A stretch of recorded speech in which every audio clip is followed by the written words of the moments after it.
Glue? We are definitely not in storybook world anymore. Blue's Clues in New York City? This is epic! Broadway, here we come! Blue, have you seen my handy-dandy notebook? Need to find Blue's Clues!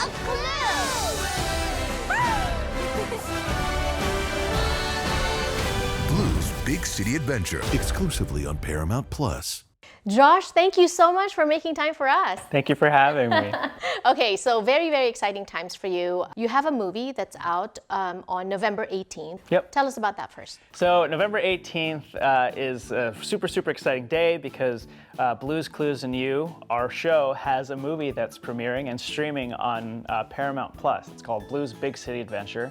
Blue and I, as people know on the show, we are in our animated world, but in the movie we actually skidoo into the real world. So we skidoo right in the middle of Times Square, and for the first time we actually get to live out that dream of being Josh and Blue and all of our friends out in the real world with real people. So that's really exciting. What's it like to play a fictional character of yourself? Basically, it's Blue's Clues and You, it's Josh, but you're kind of fictionalized. There were so many different names that were passed around. When I first auditioned for the show, in the script it was Nick. I thought, oh, cool, Nick. You'll be Nick. That's what I'm gonna go with. And then I realized after the callback that, oh, it's Nick because it's Nickelodeon. Yeah. I thought that. I knew that. No, you did right. Yeah. And they had floated the name Ben. But they really wanted to use Josh. And so I thought about it. I talked to Steve Burns, who used his actual name, and talked to my wife and contemplated it, and decided, let's go with Josh. So I let them name me Josh, and it was awesome because I love playing that character. And even though it's a fictional version of Josh, there's so much of me in that character. That's what I was going to ask next. So how similar and different is the fictional Josh to the real Josh? It's different in so many ways, but similar in so many ways as well. I mean, all of the silliness that I have in real life that a lot of the time I'll be just driving along and I'll think of something silly and I'll laugh just to myself, and I'll never tell anybody about it. And a lot of that I get to put into Blue's Clues. I grew up, we didn't have cable, and so I watched a lot of network television. And one of my favorite things from my childhood was rushing home after church, and when WB was WB, they had Sunday afternoon movies. So I'd run home and I'd watch those movies, and those movies were typically like Predator, Total Recall, like the classics, the good stuff. Right. Intense though. Intense, and I was definitely too young to watch it. Exactly. But I never quite connected with the machismo. Me, I don't connect with more of the toxic masculinity trappings. And so it was amazing that the first big role that I get on TV, I get to really connect and use all the parts of me that I didn't see on television growing up. You get to see a grown adult that's a man be sensitive, be silly, get things wrong, ask for help, and that's something that I'm trying to work on, just ask. Personally. Yeah, personally. Yeah, but it's also cool that you're able to bring the Filipino in there. Joshy! Lola! Oh. What was that process like? Did they ask you or did you volunteer? You know what's awesome? We have an amazing writing team. At 9 Story Media, they're based in Canada, and they have offices all over the world and in New York, and the chief creative officer is Angela Santamero, who is the co-creator of Blue's Clues and You. The writing team that they have and the company, they are so on the ball and making sure that representation means representation. Yes. One of my pet peeves is whenever I see representation, but they're there because they needed an Asian person, oh, they're a foreigner, or they look different. They look Asian, so we cast them right. I love the fact that I get to be Filipino-American, and it has nothing to do with me being, an immigrant. I'm so proud that I'm an immigrant. However, as an actor, it can get frustrating that the only roles are that of outsider. So getting to play this role is, such an honor. it's an honor to work with this company because they recognize that I also am Filipino and they want to celebrate that, which is so amazing. So I remember season 2, our supervising producer, Siobhan Gray, she walks up to me, she's like, hey, guess what? I'm like, what? You're gonna get a Lola this season. And I was like, what?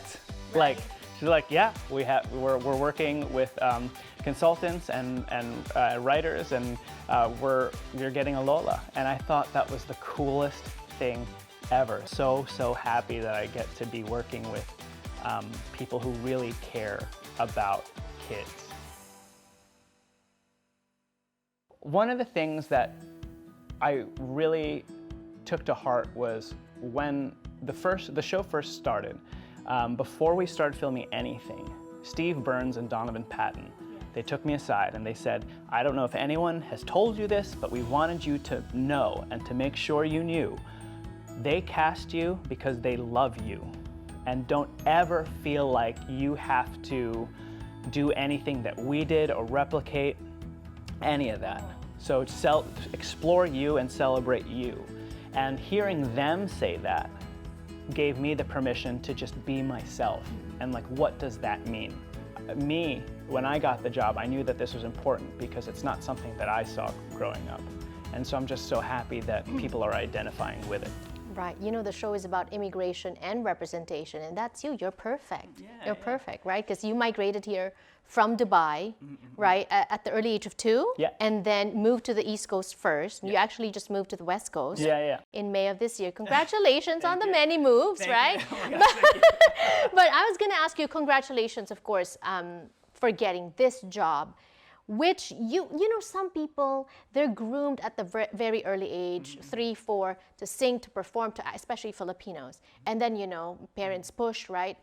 That wasn't for you, and you actually got in the game late. So this wasn't something that you dreamed of growing up. No. What would you be if you weren't Josh? I think if I didn't get Blue's Clues, I remember I was contemplating going back to school and getting my master's when I was in Aladdin. And so I might be, you know, I might be a theater teacher.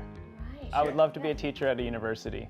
Right. It's something that I still want to do in some capacity, like in the future. But now, I don't know, there's no looking back. So when you got the call saying that you got the job, what was do you still remember? Initial reaction, elation? Oh, it was elation. I was just stunned because I was visiting my wife, who at the time was doing Jersey Boys for a Norwegian cruise line in Alaska. Wow. My phone started ringing from a number in New York that I didn't recognize, and I was like, oh, I have service. Oh, I should probably pick this up. And I was like, is this who I think it is? And I remember that they said that I got the job. I don't know who I was speaking to. I feel like it was a very, very underwhelming reaction when they're like, he's probably gonna be so happy. I'm like, oh wow, thank you. Well, you were shocked. I was shocked. Thank you, that's what it was. I was completely shocked. That was the last time I had cell service that entire trip. That entire trip. I remember the same. I'm getting goosebumps. It was crazy, yeah. So who did you call first? I called my agents, and then after them, I called my mom. I'm fairly certain she cried. Where do you plan to take this? I'm currently working on a few stories that I will turn into a script and a graphic novel. I would like to be on the other side of the camera directing and writing. I'm releasing something on Thanksgiving by way of streaming platform. Baby? No. Married for how long now? We've been married for 6 years. Wouldn't that be so cute though, if you had a kid, absolutely. and then the kid would be into like Blue's Clues? It would be a trip for the kid. Oh, I'd never have to parent. Just here. Yeah, things happen, and you know, we'd both be very, very happy. But this job takes up a lot of time, and I don't want. My dad gave up his career to be a stay-at-home dad when I was younger, and I would like to be there for our kid that way. Oh, that's beautiful. That's very Filipino, right? So what makes you so Filipino? You know, just being Filipino. Because I did not know Blue's Clues until I had children. Yeah. Right? And then I saw you, and then you're expecting this guy. I remember there's one, we're getting on to the juicy questions now. Where, I remember I started following you on Instagram. and then I saw some nice photos. Because I think when you're in a kids show, you're expecting somebody silly and goofy, and you're there, and then my kid is watching on the iPad, and I'm seeing the same guy singing on the iPad. This same guy like hot, hot on Instagram. But did you get that a lot? You know what? It's very flattering, and I never thought. I think the thirst storm, as it was. I typically wake up really early during filming to kind of have my own personal day before I go to work. And I remember I woke up and I just see all these texts from my sisters, and I'm like, oh my gosh, what's wrong? And I looked up, and they're like, look at this, and somebody had pulled up a picture from way even before Blue's Clues, like when I was at Aladdin. I was testing light, and I was feeling myself, and I was like, let me take a selfie real quick. And so that came up, and that went viral, and that's the second time that photo has ever really embarrassed me. And it's very flattering. So I never thought that I would ever, be looked at in that capacity. That's another conversation. But it's already there. It's already there. Might as well just own it. Right? No, exactly. My buddy Angelo at Aladdin, you have to get the cake for the person after you, and so he has the birthday before me, and so what he did for my birthday was he got that picture and he put it on a freaking cake. Oh, where's my piece? Where's my piece of that cake? No, because, and also another thing. So I texted a friend of mine saying, where are you? Like, her daughter goes to the same school as Lily. Oh. And I said, where are you? And she also has a 2-year-old. I go, does Casey want to meet Josh? Because he's coming to the house, you're right? And she goes, you know what? Let me tell you a funny story. I don't know if my kids like Blue's Clues, but I have a crush on Josh. You get that a lot too, like mom crushes. Oh, that's so flattering. Yeah, whatever gets the ratings up, I'm here for it, because that means more Blue's Clues. Right. So, have you ever had, propositions? Oh my gosh, it's so funny. Am I the only one asking about this? Yes. See? Well, I'm a good interviewer, right? Yeah. This is like the most fun I've had at an interview. Oh, thank you. I've gotten weird things. I've gotten one weird request. Somebody somehow found my email address. Okay. And they asked, it's an email address I no longer use for obvious reasons. Right. But they asked me if I sold pictures of my feet.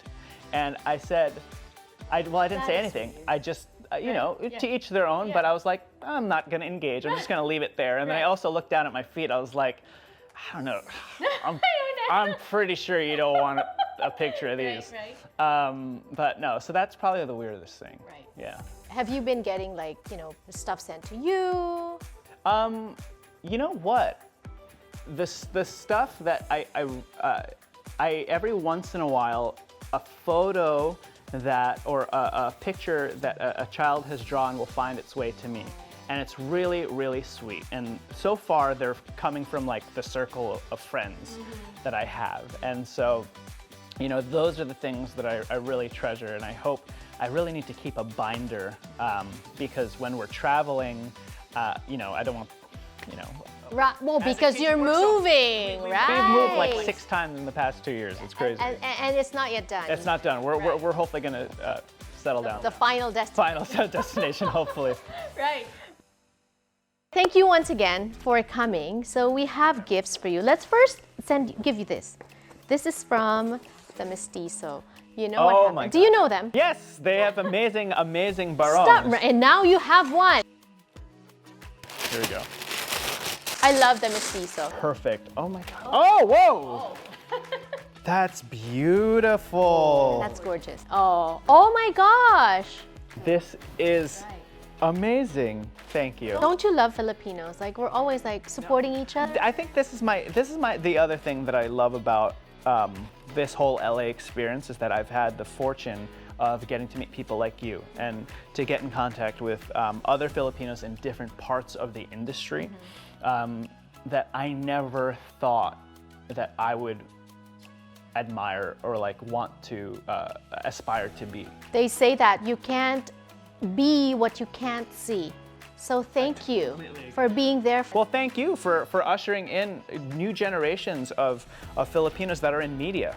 Yeah, oh, thank you. Salamat, maraming salamat. And this is just from me. Thought red would look good. Bagay, bagay. Mas bagay pa with this.